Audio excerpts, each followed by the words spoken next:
안녕하세요. H여사입니다. 오늘 하루도 무사히 잘 보내셨나요? 저는 시청자 여러분이 보내주신 사연을 바탕으로 이야기를 새롭게 각색하고 그 이야기와 어울리는 그림을 아이패드로 그리며 사연을 읽어드리고 있습니다. 오늘 소개해드릴 이야기는 친구 관계에 관한 이야기입니다. 인간관계는 참 어려운 것 같아요.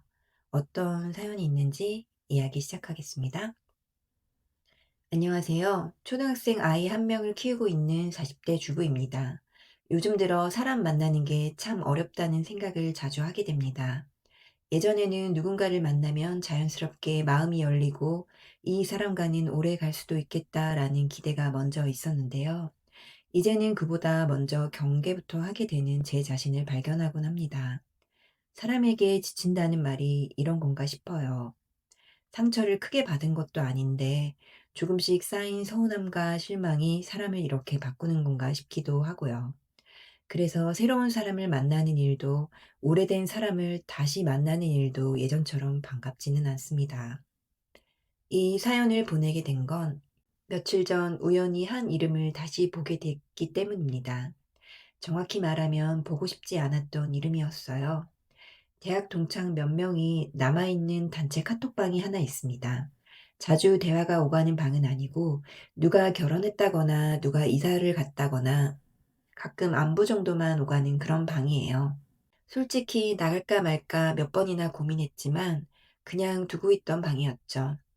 그날도 별 생각 없이 카톡을 열었다가 맨 위에 떠 있는 메시지를 보고 손이 멈췄습니다. 야, 정미 소식 들었어? 그 짧은 문장이 눈에 들어오는 순간 가슴이 쿵 내려앉은 느낌이 들었어요.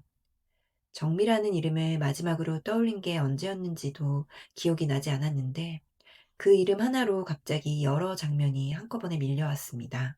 정미가 왜? 누군가가 그렇게 묻자 잠시 뜸을 들이던 다른 동창이 이렇게 말하더군요. 아파트 투자했다가 좀 크게 잘못됐대. 빚이 꽤 많다던데. 요즘 많이 힘들다더라. 그 메시지를 읽고도 저는 바로 아무 말도 하지 못했어요. 휴대폰을 두고 한참 멍하니 화면만을 바라봤습니다. 놀라웠다기보다는 묘하게 마음이 복잡해졌어요. 걱정이 먼저 든 것도 아니고 그렇다고 통쾌하거나 고소한 감정도 아니었습니다. 아, 그저 이런 이야기가 돌아오는구나 그런 생각이 먼저 들었습니다. 정민은 대학 동창이었습니다. 같은 과였고 과 인원이 많지 않아서 서로의 사정은 대충 알고 지내던 그런 사이였죠. 아주 친한 친구는 아니었지만 그렇다고 완전히 남처럼 지낸 사이는 아니었습니다. 대학 시절에 정민은 늘 바빴어요. 수업 끝나면 아르바이트를 뛰고 주말에도 알바를 한다고 얼굴을 잘 못 보기도 했죠. 집안 사정이 넉넉하지 않다는 이야기를 누구에게 들은 것 같고 본인 입으로도 한 적 있었던 것 같아요. 그래도 정민은 늘 밝았습니다. 사람들 사이에 잘 섞였고 말도 많고 웃음도 많았고 누구와도 금방 친해지는 타입이었어요. 반면 저는 정반대였죠. 내성적인 편이고 사람에게 마음을 여는데 시간이 오래 걸립니다. 조용히 옆에 있는 게 편한 사람이었어요. 그래서 정미 같은 사람이 조금은 부담스럽게 느껴질 때도 있었고요. 그렇다고 정미를 싫어했던 건 아닙니다. 오히려 속으로는 참 대단하다, 정말 열심히 산다, 그런 생각을 했던 기억이 나요. 저는 평범한 집에서 자랐습니다. 부족하지도 넘치지도 않게 컸고 뭔가를 꼭 쟁취해야 한다는 절박함 없이 그냥 편하게 살아온 사람입니다. 그래서인지 정미가 가진 간절함이 더 눈에 띄었던 것 같아요. 동시에 그 간절함이 만들어내는 에너지가 저에게는 낯설고 어렵고 그렇게 좀 느껴지기도 했습니다. 졸업 후 취업을 하고 나서도 가끔 과 동기들끼리 모이면 정미도 그 자리에 있었어요. 회사 이야기, 연봉 이야기, 사는 집 이야기, 그런 평범한 이야기들을 나누던 시기였습니다. 그러던 어느 날 제 인생에서 지금까지도 마음에 남아있는 한 부탁을 정미에게 받게 됩니다. 그때 저는 회사 근처 오피스텔에서 혼자 살고 있었어요. 퇴근하고 문을 닫으면 그 작은 공간이 저에게는 유일하게 숨 돌릴 수 있는 곳이었습니다. 혼자 있는 시간이 꼭 필요했던 그런 시기였죠. 정미에게서 연락이 왔던 날도 저는 그냥 평소처럼 퇴근 후 집에 있었습니다. 전화기 너머로 들려오던 정미의 목소리는 지금도 뚜렷하게 기억이 납니다. 혜영아, 나 좀 부탁이 있어. 그 말 한마디에 괜히 가슴이 철렁 내려앉았어요. 그리고 이어진 말은 이거였습니다. 나 2달만 너랑 같이 살면 안 될까? 순간 머릿속이 하얘졌습니다. 정민은 보증금이 부족해서 살던 월세방을 나와야 하는 상황이라고 했어요. 집안 사정도 좋지 않고 딱 2달만 버티면 어떻게든 될 것 같다고요. 그 이야기를 들으면서도 제 머릿속에는 한 가지 생각만 계속 맴돌았습니다. 나는 그걸 감당할 수 있을까? 정미의 사정이 딱하다는 생각과 누군가와 함께 살아야 한다는 부담이 제 안에서 계속 부딪혔습니다. 결국 저는 그 부탁을 받아들이지 못했고 정미에게 거절을 했습니다. 그 이후로 우리 사이는 조금 어색해졌다가 친해졌다가 다시 멀어졌습니다. 오랜만에 동창 단체 카톡방에서 정미의 소식을 이런 식으로 다시 보게 될 줄은 몰랐습니다. 휴대폰을 내려놓고 나서도 한동안 그 이름이 머릿속을 떠나지 않았어요. 내가 그때 다른 선택을 했더라면 어땠을까? 정민은 나를 어떻게 기억하고 있을까? 여러 생각이 스쳐 지나갔지만 곧 이런 생각도 들었습니다. 어쩌면 그때의 선택이 지금의 나를 만들게 한 게 아닌가 하고요. 그리고 저는 그날 밤 정미에 대한 이야기를 처음부터 다시 떠올리기 시작했습니다. 그때는 미처 알아채지 못했던 감정들까지도요. 그렇게 오랜만에 들린 그 이름은 제 기억 속 깊숙한 이야기를 다시 끄집어냈습니다. 그리고 그 이야기는 생각보다 훨씬 길고 훨씬 복잡했습니다. 오피스텔에서 함께 지내자는 정미의 부탁을 거절하고 정미와의 연락은 정말 자연스럽게 끊겼습니다. 서로 먼저 연락하지 않았고 굳이 이유를 묻지도 않았어요. 시간이 지나면 사람 사이도 그렇게 정리되는 줄 알았습니다. 그런데 제 마음 한쪽에는 설명하기 어려운 감정이 남아 있었어요. 빚이라고 해야 할지 찜찜함이라고 해야 할지 모르겠지만 그때 내가 너무한 건 아니었을까 하는 생각이 종종 떠올랐죠. 정미가 정말 힘들었을지도 모른다는 생각, 그리고 결국 손을 잡아주지 못했다는 죄책감 같은 건 말이에요. 시간이 지나면 이런 감정도 희미해질 줄 알았습니다. 사람 마음이라는 게 그렇잖아요. 새로운 일에 치이다 보면 예전 일은 자연스럽게 잊히는 줄 알았죠. 그런데 이상하게도 그 감정은 완전히 사라지지 않았습니다. 그리고 몇 년 뒤 우리는 다시 마주쳤어요. 서로 결혼할 시기가 되었고 정미의 결혼식장에서였습니다. 결혼식장 로비에서 정미를 처음 봤을 때 괜히 제가 더 긴장했던 것 같아요. 어색하면 어쩌지? 혹시 나를 불편해하지 않았으면 좋겠다. 그런 생각들이 머릿속을 스쳤습니다. 그런데 정미는 생각보다 아무렇지 않게 웃으며 말하더군요. 혜영아, 왔구나. 와줘서 고마워. 그 말을 듣는 순간 저는 속으로 이렇게 생각했습니다. 다행이다. 나를 미워하진 않나 보다. 그날 우리는 짧게 안부를 나눴고 저는 그게 다일 거라 생각했어요. 결혼 후 정말 우연히 겹쳤습니다. 저희 부부와 정미 부부가 서울에서 떨어진 같은 지역에 살게 된 거예요. 결혼 시기도 비슷했고 아이를 갖게 된 시점도 크게 다르지 않았습니다. 처음에는 반가웠어요. 이 먼 곳에 아는 사람이 있다는 게 어디야. 낯선 지역에서 육아를 하다 보면 동창 하나 있다는 게 정말 큰 위로가 되더군요. 그래서 우리는 대학 때보다 훨씬 자주 만났습니다. 아이 유모차 끌고 동네 카페에서 만나기도 하고 서로 집에 오가며 밥도 먹었죠. 아이를 재우고 난 후 요즘에는 왜 이렇게 앉아? 나도야, 나도 매일 새벽이야. 이런 이야기들을 전화 통화하며 밤늦게까지 수다를 떨기도 했습니다. 그때까지만 해도 저는 그래, 사람 인연이란 게 참 묘하다. 그렇게 생각했어요. 그런데 어느 순간부터 정미의 말이 반복되기 시작했습니다. 만날 때마다 꼭 비슷한 이야기를 꺼냈어요. 이번에 우리 남편 보너스 엄청 나왔어. 대기업이라 그런지 확실히 다르더라. 시댁에 아파트랑 땅이 좀 있는데 이번에 또 뭐 하나 정리한대. 우리 시어머니가 우리에게 좀 많이 물려주실 것 같아. 처음에는 저도 웃으며 대답했습니다. 와, 진짜 좋겠다. 대단하다. 친구니까 그 정도 리액션은 당연하다고 생각했어요. 그런데 그게 한두 번이 아니었어요. 정말 만날 때마다 매번 빠지지 않고 그 말이 나왔습니다. 처음에는 그냥 흘려들었는데 점점 제 마음속에서 이런 생각이 들더군요. 그래서 나한테 바라는 게 뭐지? 게다가 우리가 사는 지역은 같은 동네라도 한 블럭 차이로 집값이 몇 억씩 달랐어요. 저희는 남편 직장이 지방이라 출퇴근을 고려해서 최대한 외곽 쪽에 전세를 살고 있었고, 정민은 새로 지은 신축 아파트에 살고 있었죠. 저는 솔직히 그 차이를 크게 의식하지 않았습니다. 살면서 집값이 사람의 가치를 정한다고 생각해 본 적이 없었거든요. 그런데 정민은 달랐어요. 그 차이를 굉장히 예민하게 의식하고 있다는 걸 점점 느끼게 됐습니다. 어느 날은 이런 말을 하더군요. 외곽은 애 키우기 좀 힘들지 않니? 또 어느 날은 거기서 계속 살 거야? 언제 신축으로 들어올 수 있겠어?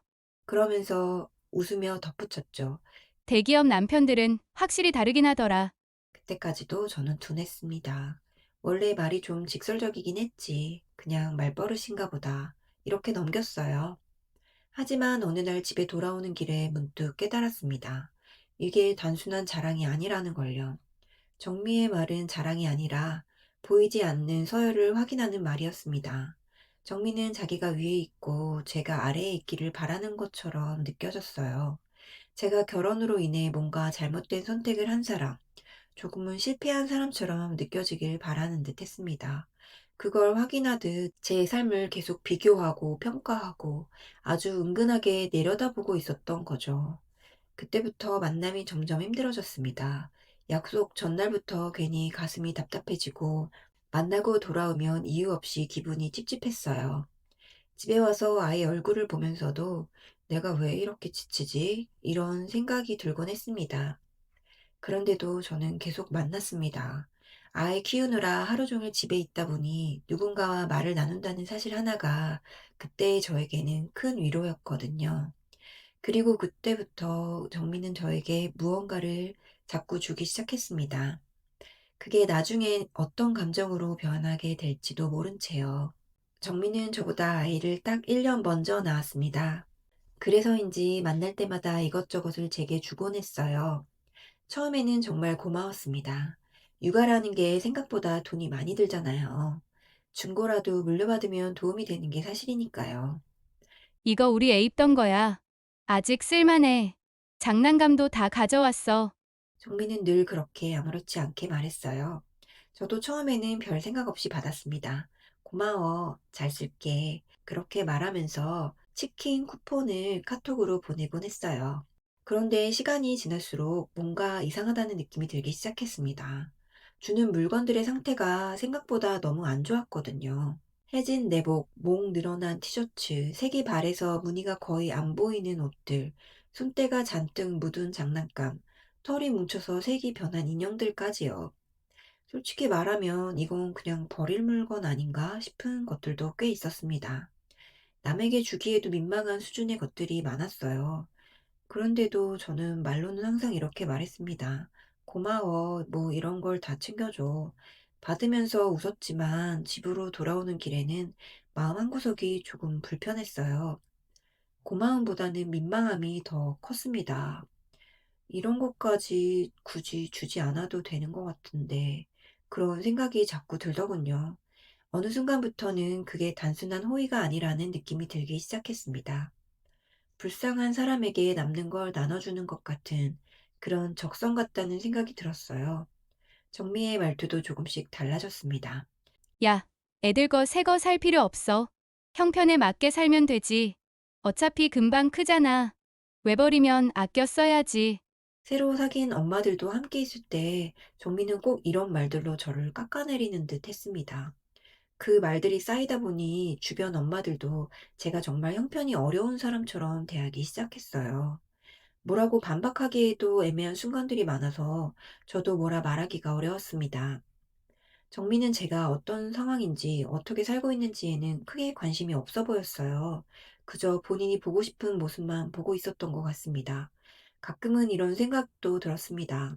정미가 과거의 자기의 모습, 그러니까 어렵게 살던 시절의 자신을 너무 싫어하는 건 아닐까 하고요. 그래서 지금의 잘 사는 나를 더 강조하고 했던 건 아닐까요? 그리고 그 과정에서 제가 필요했던 것 같다는 생각도 들었습니다. 비교할 대상, 내려다볼 대상, 내가 성공했다는 걸 확인시켜 줄 누군가 말이에요. 하지만 현실은 정미가 생각하는 것과는 조금 달랐습니다. 제 남편의 시댁도 넉넉하셨고 저희에게 생활비도 꽤 지원해 주셨습니다. 저희는 겉으로 드러내지 않았을 뿐 금전적으로 크게 어려운 집은 아니었어요. 집도 전세였지만 이유가 있었습니다. 아버님께서 서울 쪽에 집을 마련해 준다고 하셨고, 아이 초등학교 입학쯤에 서울 근교로 이사할 계획이 있었거든요. 그래서 굳이 그 지역에서 집을 살 필요는 없었습니다. 하지만 정민은 그런 사정에는 관심이 없었어요. 겉으로 보이는 것으로만 판단했고, 그 판단을 기준으로 제게 말을 얹었습니다. 전세면 좀 불안하지 않아? 애 키우면서 집 걱정까지 하면 힘들잖아. 그래도 자가는 하나 있어야 마음이 편해. 대출 무서워하지 말고 빨리 하나 장만해. 이자 갚는 게 돈 모으는 거라고 생각하면 되지. 그 말들을 들으면서 저는 굳이 반박하지 못했습니다. 구구절절 말하는 순간 제가 더 초라해지는 기분이 들었거든요. 나 사실 괜찮아. 우리 집도 여유 있어. 이런 말을 하는 게 낯간지러웠고 잘난 척하는 느낌이 싫었어요. 그런 말들도 유지해야 하는 관계라면 그건 이미 친구 관계가 아니라는 생각도 들었습니다. 그래서 저는 그냥 웃으며 넘겼어요. 그러게, 그렇지 뭐. 짧게 대답하고 말았습니다. 그런데 지금 생각해보면 그 침묵이 정미에게 확신을 준 것 같아요. 아, 얘는 힘들구나. 내가 위에 있구나. 그 이후로 정미는 더 꺼리낌 없이 물건을 주기 시작했습니다. 어느 날은 검은 비닐봉지 하나를 들고 와서 말했어요. 이거 커피 캡슐이야. 나 새로운 커피 머신 들였거든. 이제 캡슐 머신 안 써서. 봉지를 열어보니 많은 커피 캡슐이 들어와 있었어요. 그런데 자세히 보니 유통기한이 한참 지난 것들도 많이 섞여 있더군요. 그 순간 제 마음속에 무언가가 툭 하고 끊어지는 느낌이 들었어요. 그래도 저는 아무 말도 하지 않았습니다. 그저 고마워라고 말했죠. 그게 그때의 저였습니다. 싫어도 싫다고 말하지 못하고 불편해도 웃으며 넘기는 사람이었어요. 지금 생각해보면 참 바보 같았죠. 그래도 그때는 뭐라고 말도 못하는 그런 저였네요. 그런 제 태도가 정비를 더 편하게 만들었는지도 모릅니다. 그리고 결국 그 모든 감정들이 한 번에 터지게 되는 날이 오게 됩니다. 그날은 정미가 저에게 네일 아트샵을 같이 가자고 했던 날이었어요. 그날을 떠올리면 아직도 몸이 먼저 기억을 합니다. 땀이 났던 느낌, 아기띠가 어깨를 짓누르던 그 감각, 그리고 집으로 돌아오던 길에 느꼈던 묘한 허탈감까지요. 정미가 먼저 말을 꺼냈습니다. 내 친구가 네일샵 오픈했는데 같이 가면 너도 할인해준대. 같이 가자. 그때 제 아이는 2살이었어요. 하루 종일 저랑 붙어 지내던 시기였습니다.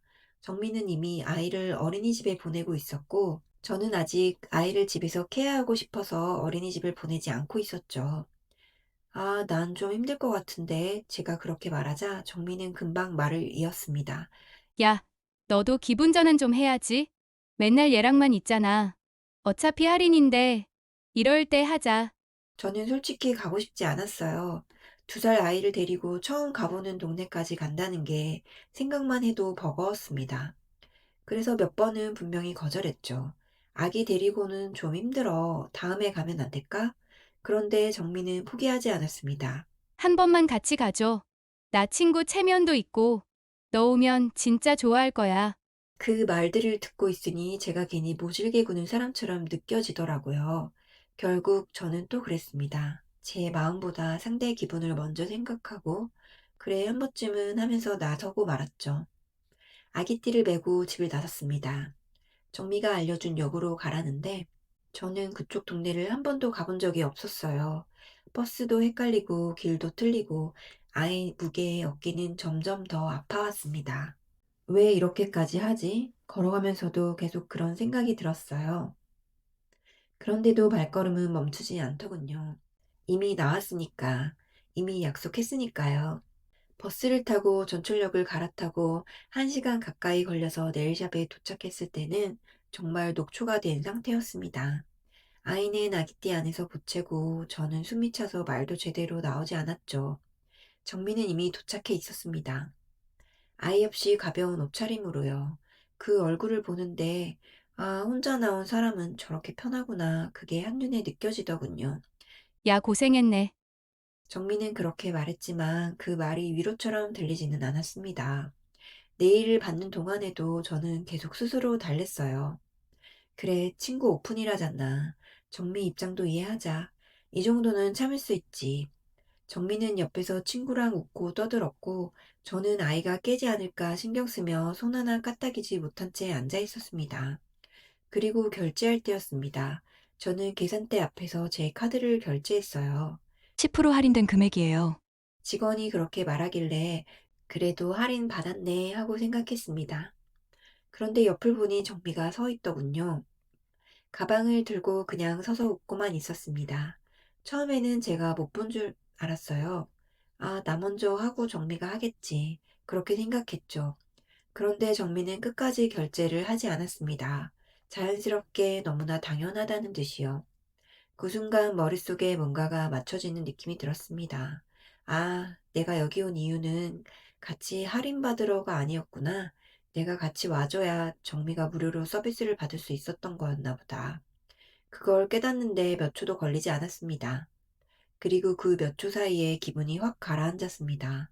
2살 아이를 아기띠에 메고 길도 모르는 동네까지 땀 흘리면서 와서 제가 받은 건 10% 할인, 정미가 받은 건 무료 서비스. 그 과정에서 제 고생은 아무 의미도 없는 거였죠. 그냥 이용당한 느낌이었습니다. 집으로 돌아오는 길에 아이는 잠들었고 저는 버스 창밖만 멍하니 보고 있었습니다. 왜 또 이랬지? 나는 왜 항상 이런 식일까? 그때 제 자신이 너무 바보같이 느껴졌어요. 싫다고 말하지 못하고 불편하다고 선을 긋지 못해서 늘 이런 상황을 만드는 사람 같았습니다. 그날 이후로 저는 정미를 조금씩 멀리하기 시작했습니다. 딱 잘라 말하지는 않았어요. 그냥 답장을 늦게 하고 요즘 바빠라는 말을 자주 하고 약속을 자연스럽게 피했습니다. 이상하게도 정미뿐 아니라 그날 함께 있던 사람들까지 다 싫어졌습니다. 사람을 만나는 것 자체가 부담이 되더군요. 기대가 사라졌다고 해야 할까요? 만나도 또 비슷한 기분으로 돌아올 것 같았거든요. 그렇게 시간이 흘렀고 저는 서울 쪽으로 이사를 왔고 정미와는 자연스럽게 멀어졌습니다. 그리고 몇 년 뒤 동창들 그 단체 카톡방에서 정미 소식이 흘러나온 거였습니다. 정미가 아파트 투자를 무리하게 했다가 요즘 빚 때문에 많이 힘들다더라. 게다가 정민의 시댁이 그렇게 잘 사는 것도 아니래. 작은 인쇄소 하다가 요즘 장사가 안 돼서 망했다던데. 어머, 그러면서 그렇게 매일 시댁 자랑을 했던 거야? 그러한 메시지들을 보면서 저는 아무 말도 하지 않았습니다. 휴대폰을 내려놓고 잠시 가만히 앉아 있었어요. 기쁘지도 고소하지도 그렇다고 안타깝게 느껴지지도 않았습니다. 다만 그날 네일샵에 느꼈던 그 허탈감이 다시 한번 떠올랐을 뿐입니다. 그때는 몰랐지만 아마 그날이 제가 정미라는 사람에게서 완전히 마음을 거둔 날이었던 것 같습니다. 정미는 늘 자기 삶이 얼마나 좋은지 보여주던 사람이었어요. 남편이 대기업에 다닌다는 이야기, 보너스를 얼마나 받았다는 이야기, 시댁에 아파트가 몇 채 있다는 이야기, 신축 아파트에 산다는 이야기까지요. 너는 잘 모르겠지만 신축이 진짜 달라. 대기업 다니면 확실히 삶의 질이 다르긴 해. 시댁이 받쳐주니까 마음이 편하더라. 그 말들을 들을 때마다 저는 굳이 대꾸하지 않았습니다. 웃으면서 그렇구나 라고 넘겼죠. 하지만 집에 돌아오면 마음이 자주 무거워졌어요. 내가 이렇게 작아질 이유가 있나? 그런 생각이 들면서도 그 관계를 정리할 용기는 없었습니다. 그저 제가 조금 더 참으면 되는 거라고 아이 키우는 시기라 예민해서 그렇다고 스스로를 달랬죠. 그런데 그런 사람이 그토록 자랑하던 아파트 때문에 무너졌다는 이야기를 들으니 마음이 쉽게 정리되지 않더라고요. 곰곰이 생각해보니 정미가 보여주던 모습들은 여유라기보다는 불안에 가까웠던 것 같습니다. 진짜 여유가 있는 사람은 굳이 자기 삶을 증명하듯 떠벌리지 않잖아요. 정미는 늘 증명하고 싶어 했던 것 같아요. 나는 이제 가난하지 않아. 나는 성공했어. 나는 위에 있어. 그리고 그 증명을 위해 항상 누군가가 필요했던 거죠. 그 누군가가 하필 저였던 것 같고요. 그런 사람일수록 조금만 흔들려도 크게 무너진다는 걸 저는 정미를 보면서 알게 됐습니다. 더 크게 무리하고 더 크게 빚을 지고 더 크게 상처 입고요. 요즘 저는 서울 근교로 이사 와서 그냥 혼자 조용히 살고 있습니다. 예전보다 사람 만나는 시간은 줄었어요. 대신 제 시간이 늘었습니다. 아침에 아이 학교 보내고 나면 천천히 산책을 합니다. 운동도 다시 시작했고, 읽다만 책들을 하나씩 꺼내 읽고 있어요. 커피도 예전처럼 급하게 마시지 않고 정성스럽게 내려서 마십니다. 엄마, 오늘 기분 좋아 보여. 엄마, 오늘 기분 좋아 보여. 어느 날 아이가 그렇게 말하더군요. 그 말 한마디에 제가 웃으면서 그래? 라고 대묻다가 괜히 목이 잠깐 메었습니다. 예전에 저는 사람들에게 많이 휘둘렸습니다. 싫은 걸 싫다고 말하지 못했고, 불편한 자리에 스스로를 밀어넣고, 돌아와서는 후회하고 자책하곤 했죠. 왜 그때 아무 말도 못했을까? 왜 또 웃고 넘겼을까 하면서요. 이제는 그러지 않으려고 합니다. 나이가 들수록 인간관계는 참 어렵고 또 생각보다 부질없다는 걸 느끼게 되더라고요. 결국 남는 건 누가 더 잘 사느냐, 누가 위에 있느냐, 아래에 있느냐가 아니라 내가 나 자신을 어떻게 대했는지라는 걸 알게 됐습니다. 정미 소식을 들으며 마지막으로 떠올랐던 건 정미가 제게 했던 말들이 아니었습니다. 제가 그 사람 앞에서 얼마나 많이 참고, 얼마나 많이 억지로 웃었고, 얼마나 많은 제 시간을 써가며 관계를 붙잡고 있었는지였어요. 이제는 그러고 싶지 않습니다. 혼자가 좋고 조용한 하루가 좋습니다. 아무에게도 증명하지 않아도 되는 삶이 지금의 저에게는 가장 편안합니다. 그런데도 가끔, 아주 가끔은 이런 생각이 스칩니다. 그때 오피스텔에서 2달만 같이 살자는 부탁을 제가 받아줬더라면 정민은 저를 덜 미워했을까요? 아니면 어차피 저는 결국 비교를 위한 대상이었을까요? 그 답은 아직 모르겠습니다. 다만 이제는 그 답을 알기 위해 제 삶을 흔들고 싶지는 않습니다. 오늘 이야기 어떻게 들으셨나요? 인간관계는 참 어렵죠. 누군가를 이해하려다 보면 내가 상처받고 괜찮다고 넘기다 보면 어느새 마음이 닳아있더라고요. 저는요, 예전에는 사람을 잃지 않기 위해 제 감정을 먼저 내려놓는 쪽을 선택했던 것 같아요. 싫어도 웃고 불편해도 참으면서 이 정도는 내가 참으면 되지 하고요. 그런데 시간이 지나고 나서 보니까 그게 배려가 아니라 저를 함부로 대하는 걸 허락하는 거였더라고요. 여러분, 누군가와의 관계에서 계속 내가 작아지고 계속 설명해야 하고 계속 참아야만 이어지는 인연이라면 그건 놓아도 되는 관계일지도 모릅니다. 사람은 누구나 다 각자의 삶을 살고 있고 비교로 서열을 나눌 이유도 누군가의 인생을 증명해 줄 의무도 없잖아요.